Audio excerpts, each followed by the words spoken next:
नमस्कार दोस्तों, मैं Sonu Lohia Delhi police paper analysis में आपका हार्दिक स्वागत करता हूं।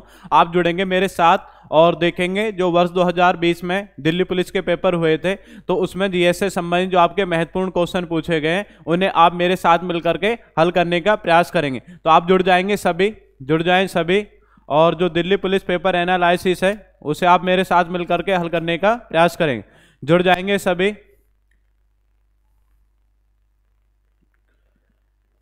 आज के पेपर एनालिसिस का प्रथम क्वेश्चन आपके सामने है और प्रथम क्वेश्चन है, भारत में एक कर्मचारी के सेवानिवृत्ति लाभों और संबंधित मुद्दों के संदर्भ में ईपीएफओ का मतलब क्या है। तो आपको बताना ईपीएफओ की फुल फॉर्म क्या है। ऑप्शन आपके सामने चार है, एक्सटेंसिव पेंशन फंडिंग ऑम्बुड्समैन, और उसके बाद है employ pension fixation organisation, employ privilege financial operation, employ provident fund organisation. आपको बताना है कि ईपीएफओ का शाब्दिक अर्थ क्या होता है, बताएंगे सभी। ईपीएफओ का जो सही आंसर होगा, सही आंसर क्या होगा, option D, employ provident fund organisation. ये इसका आपका फुल फॉर्म बनेगी, एम्प्लॉय प्रोविडेंट फंड ऑर्गेनाइजेशन, ये सही फुल फॉर्म बनेगी। तो आपको ने पढ़ा होगा जो आपके कर्मचारी हैं, तो कर्मचारी भविष्य निधि खाता इसे बोलते हैं। तो इसकी स्थापना 1952 में की गई, जो कर्मचारियों का पैसा है उसको सुरक्षित करने के लिए 1952 में। और आपसे पूछे कि ईपीएफओ का हेडक्वार्टर कहाँ पर है, तो हेडक्वार्टर आप याद रखेंगे कहाँ पर स्थित है, दिल्ली में स्थित है। क्लियर हुआ। आगे बढ़ते हैं जी, नेक्स्ट क्वेश्चन देखते हैं। नेक्स्ट है, भूगोल में नदी विसर्ग की विशेषता मुख्य रूप से निम्नलिखित विकल्पों में से किससे संबंधित है। चोटी, नदी, चट्टान, ताला, इनमें से आपको बताना है किससे संबंधित है, बताएंगे सभी। नदी विसर्ग क्या होता है, जैसे कोई नदी है, नदी इधर उधर इस तरीके से इधर इधर आपका जाती है, जो आपका रास्ता है इधर इधर आपका रास्ता बनाती है इधर उधर। तो ये जो आपका घटना है इसी को हम क्या बोलते हैं, विसर्प बोलते हैं। क्या बोलते हैं इसे बोलते हैं विसर्प। तो विसर्प आप याद रखेंगे किससे संबंधित है, ये संबंधित है आपका नदी से। किससे संबंधित है, आपका नदी से संबंधित है। आगे बढ़ेंगे, नेक्स्ट क्वेश्चन है, निम्नलिखित में से द शैडो लाइन पुस्तक के लेखक कौन है। अमीश त्रिपाठी, अरुंधति राय, अमिताभ घोष, रवीश कुमार, इनमें से आपको बताना है द शैडो लाइन्स पुस्तक के लेखक कौन है। इसका सही आंसर क्या होगा, सही आंसर होगा आपका अमिताभ घोष। क्या होगा आपका, अमिताभ घोष। क्लियर हुआ, अमिताभ घोष। नेक्स्ट है डिगबोई ऑयल रिफाइनरी 11 दिसंबर 1901 को चालू हुई। भारत की सबसे पुरानी रिफाइनरी और दुनिया की सबसे पुरानी ऑपरेटिंग रिफाइनरी में से एक है। तो ये कहाँ पर स्थित है, आपको बताना है। जो डिगबोई ऑयल रिफाइनरी है ये भारत के कौन से राज्य में स्थित है। गुजरात में, उत्तर प्रदेश, असम, उड़ीसा। डिगबोई शहर कहाँ पड़ रहा है, डिगबोई आप याद रखेंगे, डिगबोई कहाँ पड़ता है, असम। कहाँ पे पड़ता है आपका, असम। तो भारत के प्रथम तेल रिफाइनरी असम में डिगबोई में आपकी स्थापित की गई थी 1901। और आपसे पूछा जाए भारत में प्रथम तेल कुआं आप याद रखें माकुम क्षेत्र में। कौन से क्षेत्र में, माकुम क्षेत्र में किस वर्ष खोदा गया, 1867। और माकुम क्षेत्र कहाँ पड़ता है, असम में पड़ता है। कहाँ पड़ता है, असम में। जैसे प्रसिद्ध है, जैसे आपसे पूछा जाए मंगला, भाग्यम और ऐश्वर्या, इनको भी याद रखेंगे, पेपर में पूछे जाते हैं। मंगला और क्या है आपका भाग्यम, और क्या है आपका ऐश्वर्या। मंगला, भाग्यम और क्या है आपका ऐश्वर्या। ये वाले जो आपके क्षेत्र हैं ये तेल उत्पादन से संबंधित है। ये कौन से राज्य में स्थित है, तो इनका राज्य याद रखेंगे, राजस्थान राज्य में स्थित है। कौन से राज्य में, राजस्थान राज्य में तेल उत्पादन के लिए प्रसिद्ध है। आपसे पूछा जाएगा एक आपका स्थान है जहां से भारत में सबसे ज्यादा तेल का उत्पादन होता है, और ये स्थान कौन सा है, बॉम्बे हाई। बॉम्बे हाई क्या है, ये आपका ऐसे अरब सागर में स्थित है। कहां पर स्थित है, ये अरब सागर में स्थित है। कहां पर स्थित है बताओ, अरब सागर में स्थित है। और क्षेत्र का नाम क्या है, बॉम्बे हाई। क्लियर हो गया, बॉम्बे हाई अरब सागर में आपका स्थित है। क्लियर हुआ। उसके बाद आपको याद रखना है यूपी स्पेशल के लिए, जैसे यूपी का कोई एग्जाम है ऐसे पूछ लेते हैं, मथुरा तेल रिफाइनरी की स्थापना किस वर्ष की गई थी, तो याद रखें 1972। और ये तेल रिफाइनरी किस कंपनी द्वारा संचालित है, IOC, इंडियन ऑयल कॉरपोरेशन। आपसे पूछा जाएगा भारत भारत की सबसे बड़ी तेल रिफाइनरी कहाँ पर है? भारत की सबसे बड़ी तेल रिफाइनरी जामनगर। जामनगर कहाँ पर? आपका गुजरात में। और ये किसकी रिफाइनरी है? ये रिलायंस कंपनी की रिफाइनरी है। किसकी? आपके रिलायंस कंपनी की रिफाइनरी आपकी क्या नाम है? जामनगर। कहाँ पर स्थित है? आपका गुजरात में। इतना इसमें ध्यान रखेंगे इस क्वेश्चन से। आगे बढ़ेंगे, नेक्स्ट क्वेश्चन देखेंगे। नेक्स्ट है वास्तुकला की सर की शैली निम्नलिखित में से किस आधुनिक राज्य से संबंधित है? तो सर की शैली आपको बताना है किस राज्य से संबंधित। तेलंगाना, पंजाब, हिमाचल प्रदेश, उत्तर प्रदेश, इनमें से आप बताएंगे ये किस राज्य से आपका संबंधित है। बताएंगे सभी, कमेंट करके बताएं किस राज्य से आपका संबंधित है। बताएं सभी। इस राज्य का नाम याद रखेंगे। राज्य कौन सा? आपका उत्तर प्रदेश। कौन सा राज्य? आपका उत्तर प्रदेश। सर की शैली, तो सर की वंश के जो शासक थे उनके द्वारा जो निर्मित शैली वो सर की शैली कहलाती है। और सर की शैली का जो सबसे अच्छा उदाहरण है ये है आपका अटाला मस्जिद। कौन सी मस्जिद है? अटाला मस्जिद। अटाला मस्जिद अगर आपसे पूछा जाए अटाला मस्जिद कहाँ पर स्थित है? अटाला मस्जिद याद रखेंगे ये कहाँ पर स्थित है? आपका जौनपुर में। कहाँ पर स्थित है? जौनपुर में स्थित है अटाला मस्जिद। क्लियर हुआ? आगे बढ़ेंगे। नेक्स्ट 11वीं पंचवर्षीय योजना किस वर्ष समाप्त हुई? 11वीं पंचवर्षीय योजना आपसे पूछा जाए पंचवर्षीय योजना ये हमने कौन से देश से लिए? ये हमने लिए रूस देश से। कौन से देश से लिए पंचवर्षीय योजना? रूस देश से लिए। पंचवर्षीय योजनाओं का निर्माण किसके द्वारा किया जाता था? इनका निर्माण कौन करता था? योजना आयोग। कौन करता था? योजना आयोग आपका करता था। अब तो वर्तमान में नहीं है लेकिन आपसे क्वेश्चन तो बनते हैं। और अंतिम अनुमोदन अगर आपसे पूछा जाए कि अंतिम अनुमोदन जो पंचवर्षीय योजना है इनको कौन प्रदान करता था? अंतिम अनुमोदन याद रखेंगे एनडीसी, राष्ट्रीय विकास परिषद। एनडीसी इनको अंतिम अनुमोदन आपकी देती थी। कौन देती थी? आपकी एनडीसी। एनडीसी यानी राष्ट्रीय विकास परिषद, ये इनको अंतिम अनुमोदन देती थी। क्लियर हुआ? उसके बाद आपसे पूछा जाएगा भारत में अब तक कितनी पंचवर्षीय योजना संचालित की गई है? 12। और 12वीं पंचवर्षीय योजना आपने पढ़ा होगा कौन सी है? 12वीं पंचवर्षीय योजना। 12वीं पंचवर्षीय योजना अंतिम पंचवर्षीय योजना थी और इसका कार्यकाल क्या था? 2012 से और क्या था? 2017 तक। क्या था? 2012 से और 2017 तक इसका कार्यकाल रहा, क्योंकि 5 वर्ष की होती है तो 2012 से 2017। तो 2012 में जब ये आपकी शुरू हुई तो कौन सी योजना समाप्त हुई? कौन सी योजना? 11वीं पंचवर्षीय योजना समाप्त हुई। तो आंसर क्या हो जाएगा? 2012। क्या हो जाएगा? 2012। आपसे पूछा जाएगा प्रथम पंचवर्षीय योजना, इसका समय क्या है? 1951 से 1956। और ये कौन से मॉडल पर आधारित थे? अगर आपसे मॉडल पूछा जा रहा है तो 2 के तो जरूर याद रखेंगे। मॉडल याद रखें, हेराल्ड डॉमर मॉडल। कौन सा मॉडल है? Herald Domar model. कौन से मॉडल पर आधारित थी? हेराल्ड डॉमर मॉडल पर आपकी आधारित थी। और योजना का नाम क्या है? योजना का नाम है प्रथम पंचवर्षीय योजना। आपसे पूछा जाए द्वितीय पंचवर्षीय योजना, द्वितीय पंचवर्षीय योजना रही थी 1956 से 1961। 1961। और ये कौन से मॉडल पर आधारित थी? मॉडल आप याद रखेंगे पीसी महालनोबिस। कौन सा मॉडल है? मॉडल याद रखेंगे पीसी महालनोबिस मॉडल। इसमें क्या है? इसी में आपका जो औद्योगिक कारखाने इनको बढ़ावा देने का इसमें आपका प्रमुख उद्देश्य रखा गया, औद्योगिक कारखाने को। और प्रथम पंचवर्षीय योजना में किसको बढ़ावा दिया गया? कृषि को बढ़ावा दिया गया। किसको बढ़ावा दिया गया? आपका कृषि को बढ़ावा दिया गया। ये भी आप ध्यान रखेंगे। क्लियर हो गया? आगे बढ़ेंगे, नेक्स्ट क्वेश्चन देखेंगे जी। नेक्स्ट क्वेश्चन क्या है? नेक्स्ट है भारत सरकार ने केंद्रीय ग्रामीण स्वच्छता कार्यक्रम की शुरुआत किस वर्ष की थी? ऑप्शन है 1986, 2014, 1992, 1989। बताएंगे इनमें से आपका कौन सा सही है? बताएं सभी, कमेंट करके बताएंगे कौन सा आपका सही है। ग्रामीण स्वच्छता कार्यक्रम, ग्रामीण स्वच्छता कार्यक्रम की जो शुरुआत है किस वर्ष की थी? तो इसमें आप ध्यान रखेंगे कौन सा वर्ष आपका सही है।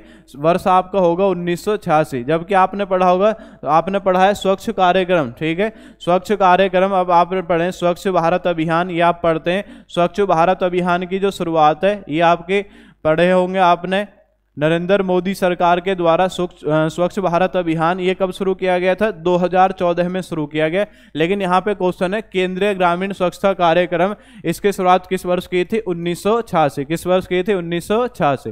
क्लियर हो गया? आगे बढ़ेंगे, नेक्स्ट क्वेश्चन देखेंगे जी। नेक्स्ट क्वेश्चन क्या है?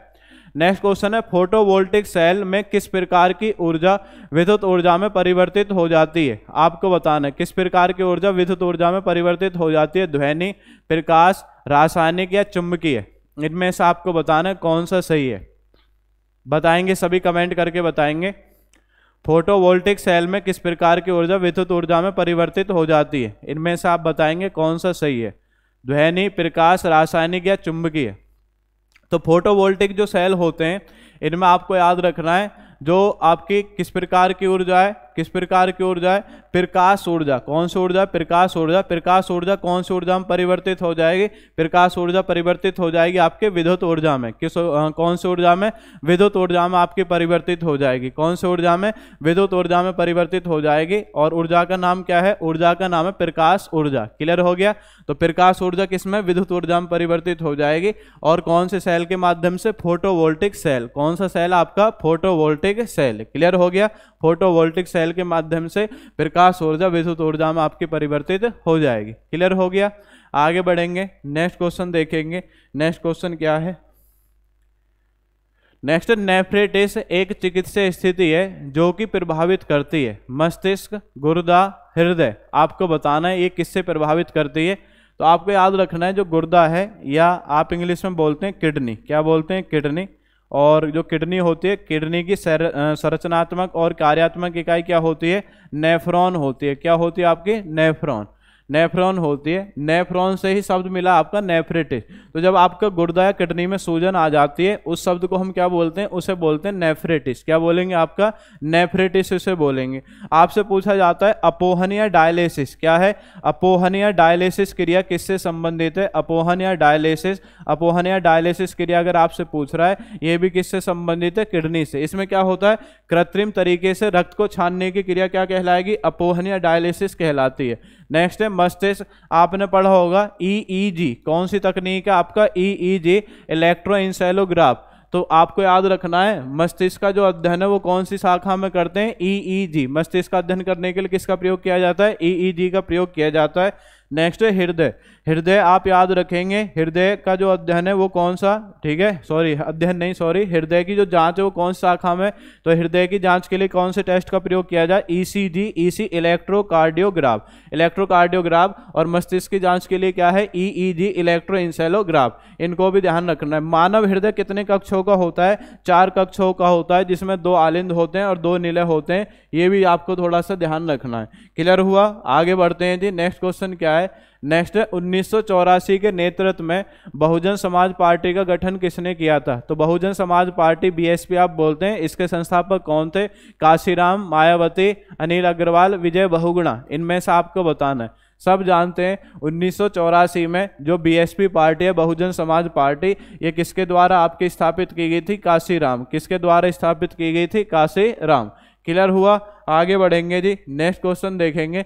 निम्नलिखित में से कौन सा जोड़ा गलत है? आपको बताने खिलाड़ी हैं और संबंधित आपके देश हैं। Diego Maradona Argentina, Paolo Rossi Spain, Kylian Mbappe France, Pele Brazil. तो ये आपके फुटबॉल से संबंधित खिलाड़ी हैं। आपको बताना है कौन सा सही सुमेलित नहीं है, बताएंगे सभी।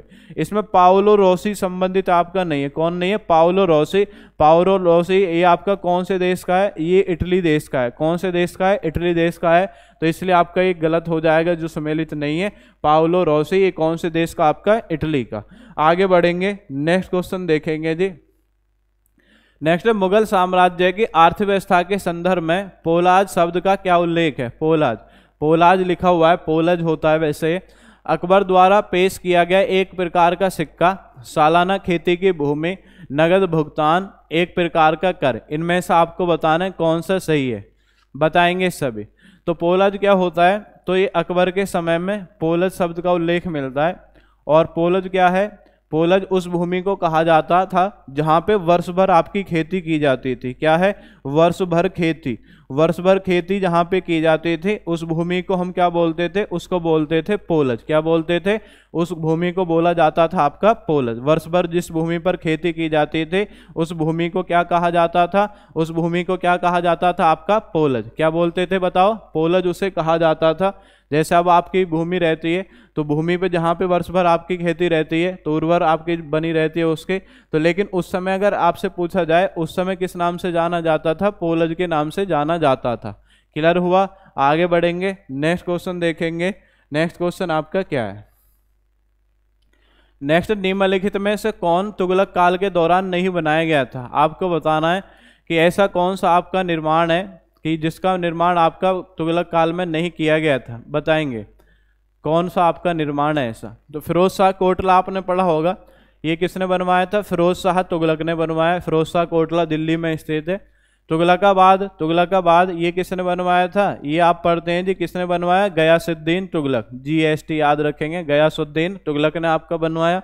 खिड़की मस्जिद आपसे पूछा है, खिड़की मस्जिद का जो निर्माण है ये भी फिरोज शाह तुगलक ने कराया। और खिड़की मस्जिद कहाँ पर स्थित है? दिल्ली में स्थित है। खिड़की मस्जिद कहाँ पर स्थित है?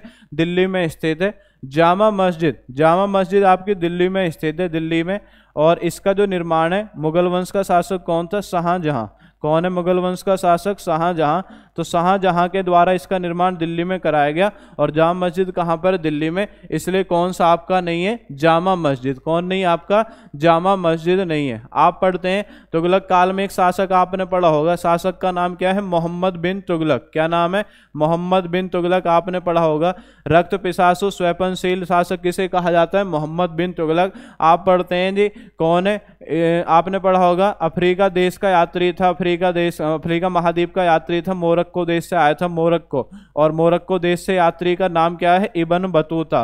तो आप क्वेश्चन याद रखेंगे, इब्न बतूता किसके शासन काल में भारत आया? मोहम्मद बिन तुगलक के शासन काल में भारत आया। और कौन सी पुस्तक लिखी थी? रेहला पुस्तक लिखी थी। कौन सी पुस्तक लिखी थी? रेहला। ये भी आप ध्यान रखेंगे। क्लियर हुआ? आगे बढ़ते हैं। और जैसे गयासुद्दीन तुगलक है, आपको याद रखना है ऐसा कौन सा शासक था जिसकी मृत्यु लकड़ी के महल में दबकर हो गई? लकड़ी के महल में। तो लकड़ी के महल में दबकर किस शासक की मृत्यु हो गई? गयासुद्दीन तुगलक के। और ये लकड़ी का महल इसके लड़के किसने बनवाया था? मोहम्मद बिन तुगलक। और इसी को आप जूना खां के नाम से भी जानते हैं। आगे बढ़ेंगे, नेक्स्ट क्वेश्चन। नेक्स्ट है आधार दर एक बैंक की न्यूनतम ब्याज दर है जिसके नीचे उधार देने के लिए इसकी अनुमति नहीं है। कुछ मामलों को छोड़कर यदि अनुमति दी जाती है तो अनुमति कौन देगा? कैग देगा, सुप्रीम कोर्ट देगा, RBI देगा, नीति आयोग देगा? सब जानते हैं इसके बारे में। अनुमति कौन देगा? अनुमति देगा कौन आपका? अनुमति देगा भारतीय रिजर्व बैंक, या आप शॉर्ट में क्या बोल देते हैं? RBI बोल देते हैं। RBI की स्थापना आप पढ़ते ही हैं 1935 में हुई थी। राष्ट्रीयकरण कब हुआ था RBI का? 1949 में हुआ था। RBI के प्रथम गवर्नर कौन थे? RBI के प्रथम गवर्नर आप याद रखते हैं जी, कौन है? Osborne Smith. और प्रथम भारतीय गवर्नर पूछे तो कौन है? CD देशमुख। कौन है प्रथम भारतीय governor? CD Deshmukh. Clear? RBI में गवर्नर की संख्या कितनी होती है? 5। एक होता आपका मुख्य गवर्नर और 4 होते हैं आपके अन्य गवर्नर। इतना भी इसमें ध्यान रखेंगे। और RBI का मुख्यालय आपसे पूछे, RBI का मुख्यालय कहां पर है? आप याद रखेंगे RBI का मुख्यालय कहां पर है? मुंबई में। नेक्स्ट क्वेश्चन है भारतीय संगीत के संदर्भ में निम्नलिखित में से कौन सा राग नहीं है? भैरवी, पूर्वी, श्रृंगार, हिंडोल। इनमें से आपको बताना कौन सा आपका राग नहीं है। आपने रस पढ़े होंगे, रस छंद अलंकार आप पढ़ते हैं तो रस पढ़ते हैं। तो रस में एक श्रृंगार रस आता है। कौन सा रस आता है आपका? श्रृंगार। तो श्रृंगार आपका राग नहीं है। श्रृंगार क्या है? एक रस है। क्या है आपका? श्रृंगार क्या है आपका? एक रस है। क्लियर हुआ? आगे बढ़ेंगे जी। निम्नलिखित में से किस मिट्टी से खादर और बांगर, ये भागर हो रहा है, बांगर है, बांगर, ठीक है, खादर और बांगर शब्द जुड़े हैं? शुष्क, काला, जलोढ़, लेटेराइट। इनमें से आप बताएंगे। आपकी जो मिट्टी है कौन सी है? जलोढ़ मिट्टी है, ठीक है। जैसे आपकी कोई नदी है, ये नदी है, यहाँ से नदी होकर के जा रही है, तो नदी के द्वारा क्या है? नदी के जो बिल्कुल आसपास की भूमि है, ये वाली पास की जो भूमि है, नदी के जो पास की भूमि है, नदी के पास की भूमि को क्या कहा जाएगा? नदी के पास की भूमि को कहा जाएगा आपका खादर। क्या कहा जाएगा? आपका खादर। और नदी से दूर की जो भूमि है इसे क्या कहा जाएगा? आपका बांगर। क्या कहा जाएगा? बांगर। तो ऐसे क्वेश्चन आता है कि नवीन जलोढ़ किस नाम से जानी जाती है? नवीन जलोढ़। तो नवीन जलोढ़ आप याद रखेंगे खादर के नाम से। और आपसे पूछा जाएगा जो आपका पुराने जलोढ़ है, पुराने जलोढ़ आप याद रखेंगे, ये किस नाम से जाने जाते हैं जी? पुराने जलोढ़ जाने जाते हैं आपके बांगर के नाम से। किस नाम से जाने जाते हैं? बांगर के नाम से। क्लियर हो गया? पुराने जलोढ़ किस नाम से जाने जाते हैं? बांगर के नाम से जाने जाते हैं। क्लियर हुआ? आगे बढ़ेंगे, नेक्स्ट क्वेश्चन देखेंगे जी। नेक्स्ट है Thumba equatorial rocket launching station, TRLS बोलते हैं, कि पास स्थित है? सोमनाथ, श्रीहरिकोटा, चांदीपुर, तिरुवनंतपुरम। आपको बताना है कहाँ पर स्थित है, बताएंगे सभी। Thumba equatorial rocket launching station कहाँ पर स्थित है? इसका सही आंसर क्या होगा? थुम्बा कहाँ पर है? ये तिरुवनंतपुरम में। तिरुवनंतपुरम आपका कहाँ पर है? केरल। थुम्बा केरल में, तिरुवनंतपुरम केरल में स्थित है। एक आप पढ़ते हैं इसे SDSC। क्या है SDSC? आपने पढ़ा होगा सतीश धवन अंतरिक्ष केंद्र। कौन सा आपका? सतीश धवन अंतरिक्ष केंद्र। कौन सा केंद्र आपका? सतीश धवन अंतरिक्ष केंद्र। तो सतीश धवन अंतरिक्ष केंद्र आप याद रखेंगे। सतीश धवन अंतरिक्ष केंद्र कहाँ पर स्थित है? सतीश धवन अंतरिक्ष केंद्र आपका कहाँ पर है? श्रीहरिकोटा। और श्रीहरिकोटा कहाँ पर आपका? आंध्र प्रदेश में। कहाँ पर आपका? आंध्र प्रदेश। तो ऐसे क्वेश्चन आता है कि सतीश धवन अंतरिक्ष केंद्र आपका कहाँ पर है? श्रीहरिकोटा, आंध्र प्रदेश में स्थित है। आगे बढ़ेंगे, नेक्स्ट क्वेश्चन देखते हैं।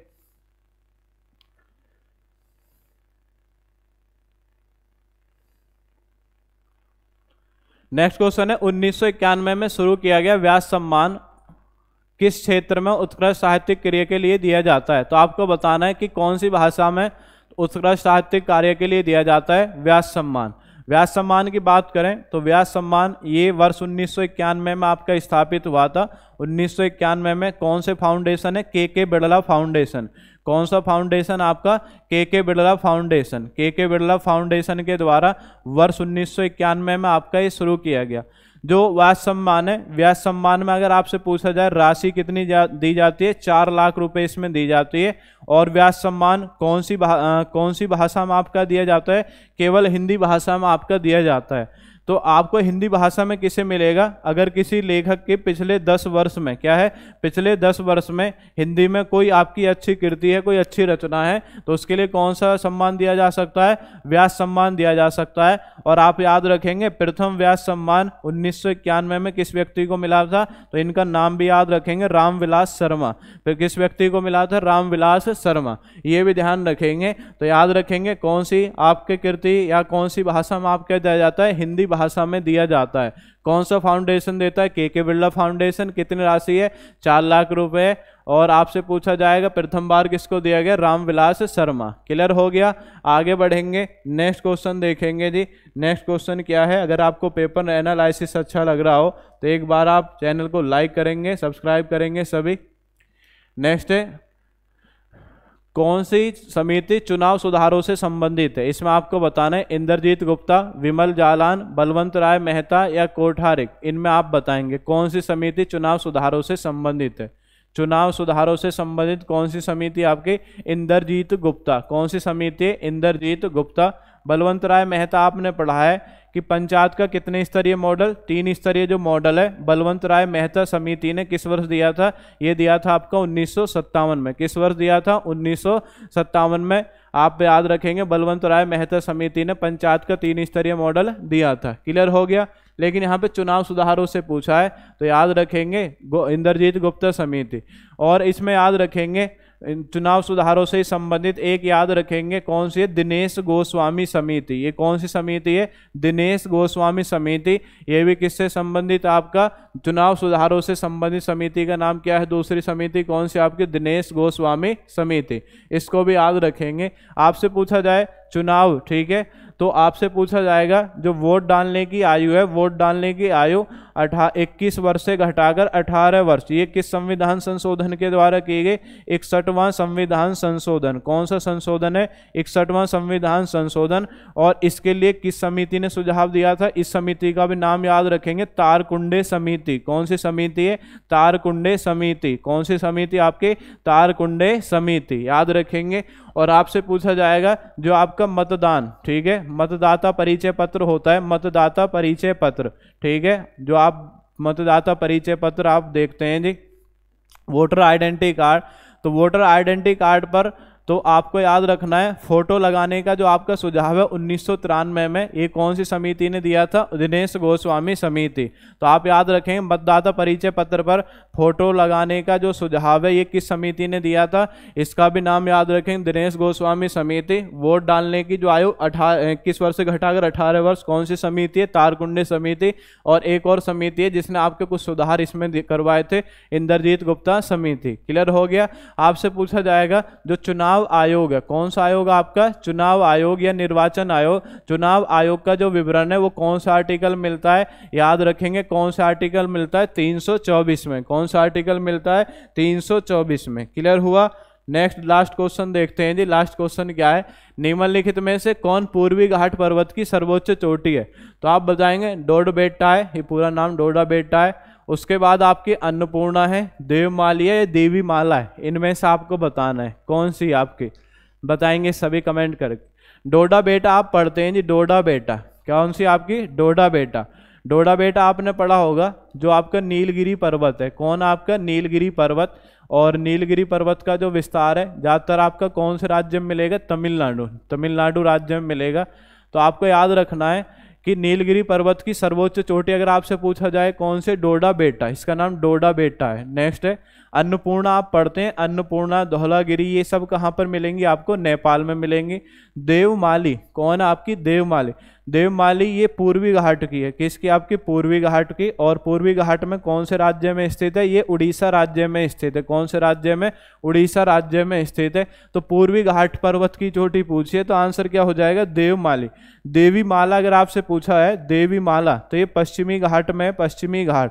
और पश्चिमी घाट में कहाँ पर है देवी माला? ये आपकी केरल में। पश्चिमी घाट आपका कहाँ पर स्थित है? केरल में स्थित है देवी माला। पश्चिमी घाट आपका केरल में स्थित है देवी माला। और आप याद रखेंगे इसी में पश्चिमी घाट देवी माला केरल में स्थित है। क्लियर हो गया?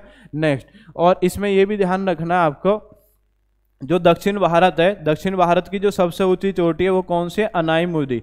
कौन सी है? अनाईमुडी। और अनाईमुडी कौन से राज्य में स्थित है? केरल राज्य में स्थित है। ये दक्षिण भारत की सबसे ऊंची चोटी है। और इसकी हाइट कितनी है? 2695 मीटर। कितनी है? 2695 मीटर। अगर आपसे पूछा जाए दक्षिण भारत का एवरेस्ट, क्या क्वेश्चन है? दक्षिण भारत का एवरेस्ट किसे कहा जाता है? तो ये थोड़ा सा आप नोट करके लिख लेंगे, दक्षिण भारत का एवरेस्ट किस चोटी को कहा जाता है? तो याद रखेंगे कौन सी चोटी है? अनाईमुडी। कौन सी चोटी है? अनाईमुडी आपकी चोटी है।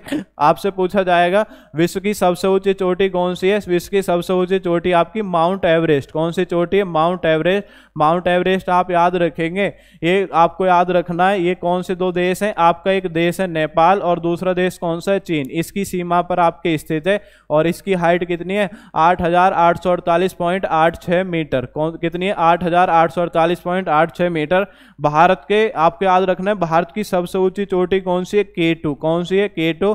K2 या इसी को आप क्या बोलते हैं? Godwin Austen. क्या बोलते हैं? गॉडविन ऑस्टिन इसको आपका बोला जाता है, गॉडविन ऑस्टिन। और आप याद रखें ये पीओ के क्षेत्र में स्थित है। लेकिन मुख्य भूमि की अगर आपसे पूछे मुख्य भूमि की सबसे ऊंची चोटी कौन सी? कंचनजंगा। कौन सी बताओ? कंचनजंगा। कंचनजंगा मुख्य भूमि की सबसे ऊंची चोटी है। और ये कौन से राज्य में स्थित है? ये याद रखेंगे, ये कौन से राज्य में स्थित है? सिक्किम में। कौन से राज्य में स्थित है? सिक्किम में आपका स्थित है। तो चोटी से इतने आपके प्रश्न बनते हैं। और पेपर में पूछा था केवल पूर्वी घाट पर्वत की चोटी कौन सी है, यहाँ पे आपने पढ़ लिया सभी ने। तो आपने पढ़ा है देवमाली पूर्वी घाट उड़ीसा में आपके स्थित है। ये आपके पूर्वी घाट के सर्वोच्च चोटी है। क्लियर हो गया जी? तो आज का पेपर एनालिसिस था।